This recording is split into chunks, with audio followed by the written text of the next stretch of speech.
여러분, 교리가 어려우신가요? 사회교리는 더더더 어려우시다고요? 가톨릭 사회교리가 낯설고 어려운 분들은 이 시간 놓치지 말고 함께 해주세요.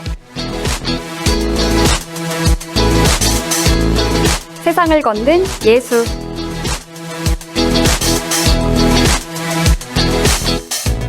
광주대교구 사회사무국장 조정훈 안토니오 신부님과 함께합니다. 어서 오세요, 신부님. 네, 한 주간 잘 지내셨나요? 조정훈 신부입니다. 네, 반갑습니다.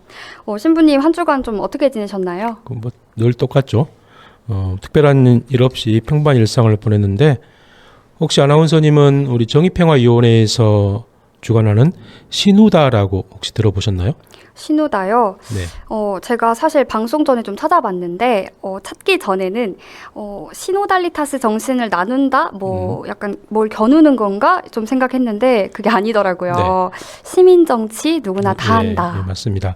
세상이 온통 말을 줄여서 하는데 시누다도 줄임말입니다. 그래서 시민정치 누구나 다 한다 이런 뜻입니다. 정의평화위원회에서 일반인들을 대상으로 여러 강사들을 초빙해서 개최하는 어떤 특강 형식입니다. 그래서 올해 3월에 시작을 했었는데 3월에 첫 번째 강의로 함께하는 남도학 연구소의 소장이신 주철희 박사님을 모시고 여순사건 한국 현대사라는 주제로 했습니다. 매월 첫 번째 수요일에 개최하는데 7월에는 지난 7월 3일 수요일에 열렸습니다. 대학에 보면 다양한 이름, 특별한 이름들이 참 많습니다. 학과들 이름이. 혹시 아나운서님은 중독학과라고 들어보셨나요? 그런 학과도 있나요? 처음 들어봅니다. 네. 이번에 강의 오신 신부님이 중독학과의 교수님이십니다.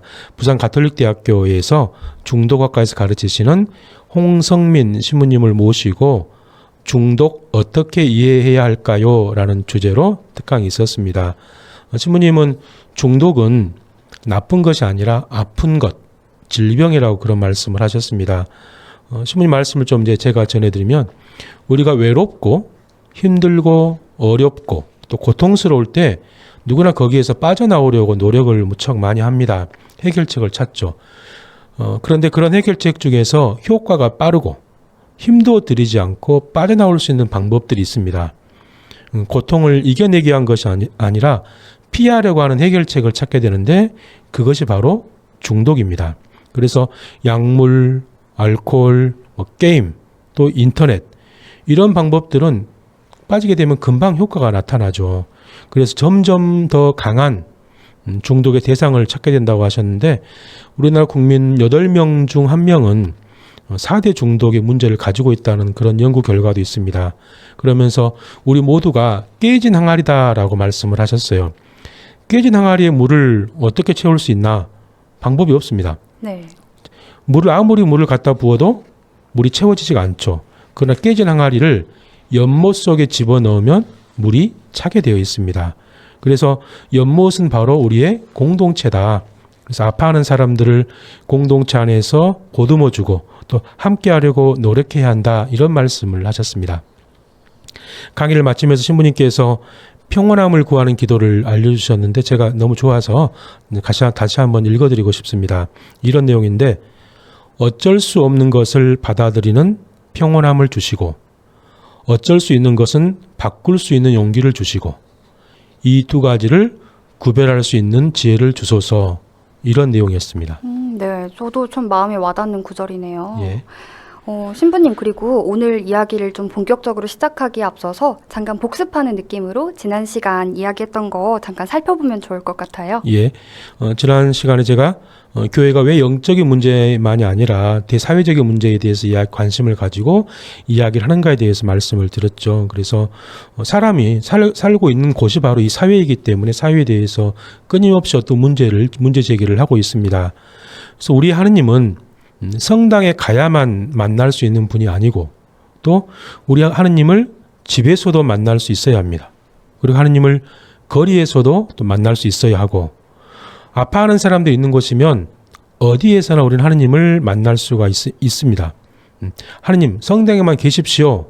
이렇게 말해서는 결코 안 될 겁니다. 그리고 우리의 신앙의 행위들을 성당에 머무르는 그 시간으로 다 했다, 난 다 했어, 이런 말 해서도 안 될 것이고, 우리 프란시스코 교황님께서 하느님은 다른 누군가가 아니라 바로 우리의 이웃이며 이들은 우리와 함께 여정을 걷는 형제들입니다, 이렇게 말씀을 해주셨는데, 그래서 교회는 사회에 대해서 끊임없이 관심을 가지고 있습니다. 그렇다면 사회교리에서 가장 중요한 건 뭘까요? 예, 우리 아나운서님이 창세기 1장 26절에서 27절 성경 말씀을 좀 읽어주시겠어요? 네, 제가 읽어드리겠습니다. 하느님께서 말씀하셨다. 우리와 비슷하게 우리 모습으로 사람을 만들자. 그래서 그가 바다의 물고기와 하늘의 새와 집짐승과 온갖 들짐승과 땅을 기어다니는 온갖 것들을 다스리게 하자. 하느님께서는 이렇게 당신의 모습으로 사람을 창조하셨다. 하느님의 모습으로 사람을 창조하시되 남자와 여자로 그들을 창조하셨다. 네, 창세기는 성경책을 펼치면 가장 먼저 나오는 책 제목입니다. 그리고 가장 먼저 나오는 책 제목에서 가장 먼저 나오는 이야기가 세상 창조에 관한 이야기입니다. 방금 읽은 1장 26절에서 27절에서 하느님께서 사람을 창조하실 때 누구의 모습으로 창조하셨다고 읽으셨죠? 당신의 모습이라고 하셨어요. 네, 그렇죠. 그래서 그 당신의 모습은 바로 하느님의 모습입니다. 그 인간은 하느님의 모습으로 창조되었는데 이것이 얼마나 중요한 이야기냐.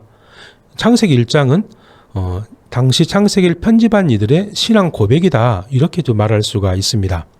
신앙 고백이라고 하면 우리의 사도신경과 비슷하다는 건가요? 예, 그렇죠. 사도신경도 초세기 교회의 신앙인들의 신앙 고백문이라고 말할 수 있으니까 결국 같은 의미라고 할 수가 있겠죠. 특별히 창세기 1장 26절에서 27절은 야훼 하느님께서 사람을 창조하는 장면이 나오는데 그분의 모습대로 창조하시면서 남자와 여자로 창조하셨다, 이렇게 표현을 하죠. 그러니까 인간이라는 존재가 얼마나 귀한 존재인지를 설명하기 위해서 이제 그런 표현을 썼습니다. 정확하진 않지만 창세기는 약 기원전 1400여 년 전, 그러니까 지금으로 따지면 3400년 전에 기록된 책입니다. 창세기는 세상과 인간의 창조에 관한 이야기를 하고 있는데 이 창세기보다 더 오래된 창조 이야기가 있습니다. 그것이 바로 에누마 엘리시라고 하는 책입니다. 에누마 엘리시는 처음 들어보는 것 같아요. 아담과 하와는 아는데 에누마 엘리시는 뭘까요? 예, 몰라도 아무런 문제가 없는 책인데 알고 있으면 도움이 되겠죠. 에누마 엘리시라고 하는 책은 바빌론의 창조 이야기입니다. 학자들은 아마 바빌론의 창조 이야기가 성경의 창세기에 영향을 주지 않았을까, 이렇게 말하기도 하는데 비슷하면서도 다른 점들이 좀 있습니다. 그게 뭘까요? 예. 이 에누마 엘리시라고 하는 책은 그 바빌론의 신, 그들의 신인 마르둑이라고 하는 신을 찬양하는 시인데, 이 마르둑이 태초의 어머니신, 우리가 모신이라고 이야기하는 어머니신 티아마트와 그 남편 킹구와 어떻게 싸워서 이겼는지를 설명을 합니다. 이 티아마트와 남편 킹구가 연합을 해서 전쟁을 일으킵니다. 그래서 반대편에 있는 모든 신들이 모여서 싸움을 하게 되는데 도저히 이길 수가 없었습니다. 그래서 다른 신들이 이 마르둑에게 우리를 좀 도와주십시오 하고 요청을 해요.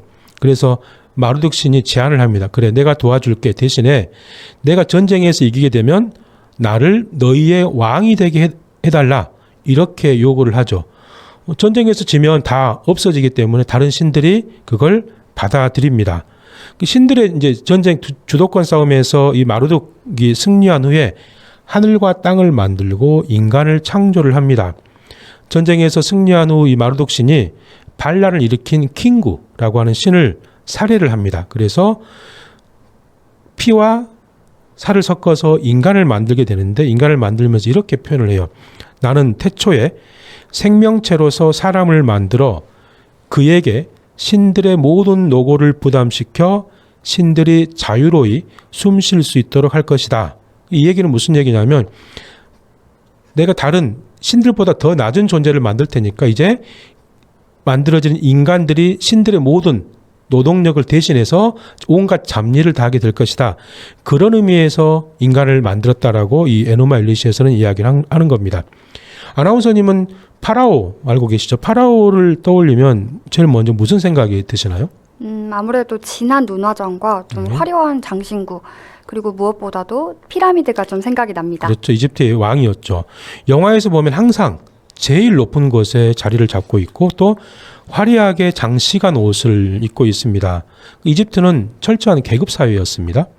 이집트의 사회적 계층 피라미드에서 보게 되시면 제일 꼭대기에 파라오가 있습니다. 그리고 제일 밑에가 농민들과 노예들이 위치하고 있고 그들 위에 기술자, 상인, 그리고 글을 기록하는 서기관, 군인, 이 파라오 밑에 관료와 사제들, 귀족들이 자리를 잡습니다.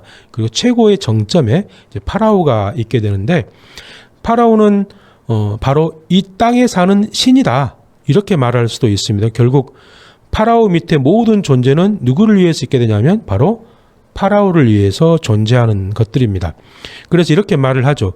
근데 창세기는 인간의 창조에 대해서 전혀 다르게 이야기를 합니다. 누구의 모습대로 만들어졌다고 이야기를 했죠? 우리와 비슷하게 우리의 모습으로. 우리와 비슷하게 우리의 모습. 그러니까 성경적 표현이죠. 근데 그 얘기를 다른 말로 표현하면 저 밑에 농사를 짓는 농부든 제일 꼭대기에 있는 왕이든 다 하느님의 모습대로 창조된 존재들이다는 그런 뜻이죠. 결국은 다 똑같다 이런 뜻입니다. 그러니까 인간에 대한 창조 이야기를 처음 들은 사람들은 그 충격이 얼마나 컸을지 한번 생각해 보십시오. 네, 그러니까요. 그러니까 지배계층은 좀 기분이 나빴을 것 같아요. 약간 손해보는 느낌도 좀 들 것 같고 자신들의 권위에 약간 도전한다고 좀 생각할 수도 있을 것 같은데요. 예, 맞습니다. 우리나라에 천주교가 서학이라는 이름으로 들어왔죠. 서학이라는 이름으로 들어와서 한 공간에 양반, 중인, 상민, 노비들이 한 자리에 모여서 아이고 형제님 이렇게 불러대니 그게 얼마나 큰 충격이었겠습니까? 네. 철저한 계급사회였던 조선시대에 근간을 뒤흔들었던 것이 바로 이 서학이었습니다. 성경은 계속해서 인간에 대해서 이렇게 묘사를 합니다. 우리 아나운서님께 좀 읽어주시겠어요? 네, 제가 읽어드리겠습니다. 시편 8편 5절에서 7절의 말씀입니다. 인간이 무엇이기에 이토록 기억해 주십니까? 사람이 무엇이기에 이토록 돌봐주십니까? 신보다 조금만 못하게 만드시고 영광과 존귀의 간을 씌워주셨습니다. 당신 손의 작품들을 다스리게 하시고 만물을 그의 발 아래 두셨습니다. 예, 성경은 모든 인간은 똑같다 이렇게 말합니다. 사람 위에 사람이 없고 또 사람 밑에 사람이 없다는 그런 뜻이죠. 그래서 교회는 하느님께서 사람을 차별하지 않으시고 모든 사람은 하느님의 모습을 닮아 창조되었기에 동등한 존엄성을 가진다 이렇게 가르칩니다. 그래서 인간의 존엄성은 사회교리의 가장 근본이 되는 원리라고 말할 수가 있습니다. 우리 아나운서님께서 간추린 사회교리 144항을 좀 읽어주시겠어요? 네, 제가 간추린 사회교리 144항을 읽어드리도록 하겠습니다. 하느님께서는 사람을 차별하지 않으신다. 모든 인간은 하느님과 닮은 모습으로 창조된 피조물이니만큼 동등한 존엄성을 지니기 때문이다. 하느님 아드님의 강생은 모든 사람이 동등한 존엄성을 지녔음을 보여준다. 유다인도 그리스인도 없고 종도 자유인도 없으며 남자와 여자도 없습니다. 모두 그리스도 예수님 안에서 하나입니다. 하느님의 영광이 어느 정도 모든 사람의 얼굴에서 비치고 있기 때문에 모든 사람이 하느님 앞에 지닌 존엄성은 인간이 다른 사람 앞에서 갖는 존엄성의 기초가 된다. 또한 이것은 인종, 국가, 성별, 출신, 문화, 계급에 상관없이 모든 사람 사이의 근본적인 평등과 우애의 궁극적인 바탕이다. 네, 144항에서 이런 표현이 있는데 하느님의 아드님께서 사람이 되신 강생은 모든 사람이 동등한 존엄성을 지녔음을 보여준다. 이게 무슨 뜻이냐면 인간의 계급이 있었다고 한다면 하느님의 아드님은 왕으로 태어나셨겠죠. 그러나 왕이나 저 밑에 노예나 똑같기 때문에 어떤 존재도 그냥 인간으로 세상에 오셨다 이렇게 표현할 수가 있습니다. 네. 132항에서 인간의 존엄성에 대해서 조금 더 보충 설명을 하는데 정의로운 사회는 인간의 초월적 존엄성에 대한 존중을 바탕으로 할 때에만 비로소 실현된다. 인간은 사회의 궁극적인 목적이며 그렇기 때문에 인간은 다음과 같은 요구를 받는다. 그러므로 사회 질서와 그 발전은 언제나 인간의 행복을 지향하여야 한다. 사물의 안배는 인간 질서에 종속되어야 하며 그 반대가 되어서는 안 되기 때문이다. 인간 존엄성에 대한 존중은 이 원칙에서 결코 벗어날 수 없다. 모든 사람은 저마다 이웃을 어떠한 예외도 없이 또 하나의 자신으로 여겨야 하고 무엇보다도 이웃의 생활을 고려하여 그 생활을 품위 있게 영위하는 데에 필요한 수단들을 보살펴야 한다. 정치, 경제, 사회, 과학, 그리고 문화에 대한 모든 계획은 사회에 대한 인간의 우위성에 대한 인식을 바탕으로 해야 한다. 사회 질서와 그 발전이 언제나 인간의 행복을 지향해야 한다는 말이 참 듣기 좋고 좋은 말인 것 같네요. 예, 우리가 정말 깊이 생각해야 될 내용입니다. 사회적 가르침에는 여러 가지 원리들이 있는데 이 모든 것들 가운데에서 인간의 존엄성의 원리가 가장 기본적인 원리라고 말할 수가 있습니다. 그리고 나머지 원리들은 어떻게 하면 인간의 존엄성을 지켜낼 수 있을까를 실천하는 방법이라고 말할 수가 있고, 인간의 존엄성이야말로 사회적 가르침이 보호하려는 최고의 가치입니다. 그래서 교회가 세상 안에서 끊임없이 예언자적 목소리를 내는 이유는 인간의 존엄성을 지키기 위해서고, 또 인간의 존엄성이 지켜지지 않기 때문에 교회는 끊임없이 목소리를 내는 것입니다. 신부님, 그럼 이 세상과 인간에 대한 교회의 가르침을 가톨릭 사회교리라고 한다면 그 말은 언제부터 사용하게 된 건가요? 예. 제가 책을 한 권 이제 소개를 해드릴 텐데, 이 책을 쓰신 분이 김희중 대주교님, 전임 교구장 주교님께서 쓰셨는데, 네. 오늘 7월 5일이 우리 김희중 대주교님께서 사제서품을 받으신 지 49주년이 되는 날입니다. 바로 뜻깊은 날인데, 우리 기도 중에 김 대주교님의 영육간의 건강을 위해서도 기억해 주시면 고맙겠습니다. 전임 교구장 주교님께서 이 책 요한 크리소스토무스의 사회교리라고 하는 책을 내셨는데, 이 책에도 제목이 사회교리라고 제목이 붙어 있죠. 네. 요한 크리소스토무 발음도 잘 안 되는데 네. 줄여서 요한 금구라고 합니다. 금금의 입구를 쓰는 것으로 황금의 입, 설교를 아주 잘하셨나 봐요. 네. 이분이 살았던 생존했던 시기가 약 354년에서 407년까지 사셨는데, 그러면 이 시기는 교회의 초세기다 이렇게 표현할 수도 있습니다. 주교님께서 이 책의 머릿말에서 이런 말씀을 하시죠. 네. 근데 얼마나 말씀을 잘하셨으면 금구, 골든 마우스라는 별명도 참 붙었을까 싶은데요. 성인이자 교부로 존경받는 요한 크리소스토무스의 사회교리 머릿말 일부를 제가 읽어드리겠습니다. 네.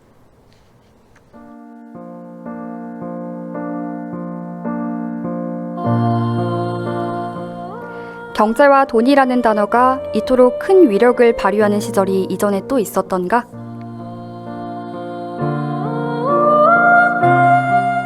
덕분에 가진 자와 덜 가진 자, 가지지 못한 자의 격차는 하루가 다르게 심해져 가고, 야전병원이어야 하는 교회는 더 가난해진 이들을 더 가까이에서 자주 만나고 그들의 아픔에 동참해야 한다는 절박함에 놓여 있다.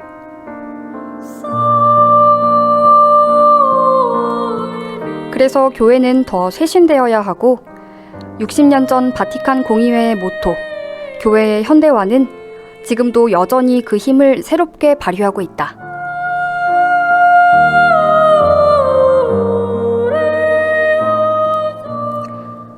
요한 크리소스토무스는 초기 그리스도교 교부였지만 당신 자신이 살았던 안티오키아와 콘스탄티노플의 상황을 정확히 직시하였고, 사랑과 자비로 실천할 수 있는 일들을 실천함으로써 하느님의 정의를 실현하고자 했다.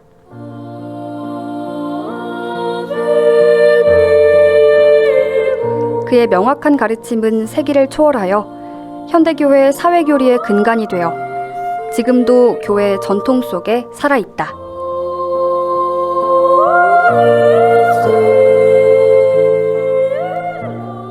네, 여러분은 지금 사회사목국장 조정훈 신부님과 사회교리에 대해서 함께 알아보는 세상을 걷는 예수 함께하고 계십니다. 신부님 계속 이어가 주시죠. 예, 대주교님은 요한 금구의 사회 정의와 세속 재물, 가난과 부에 대한 가르침을 사회교리라는 단어로 정의를 하십니다. 세상의 여러 가지 문제를 분석하고 사회 정의를 실현하고 인간의 존엄성을 지키려는 교회의 모든 가르침과 노력을 사회교리라고 말한다면, 사회교리는 교회의 시작 때부터 있었다. 이렇게 말할 수가 있습니다.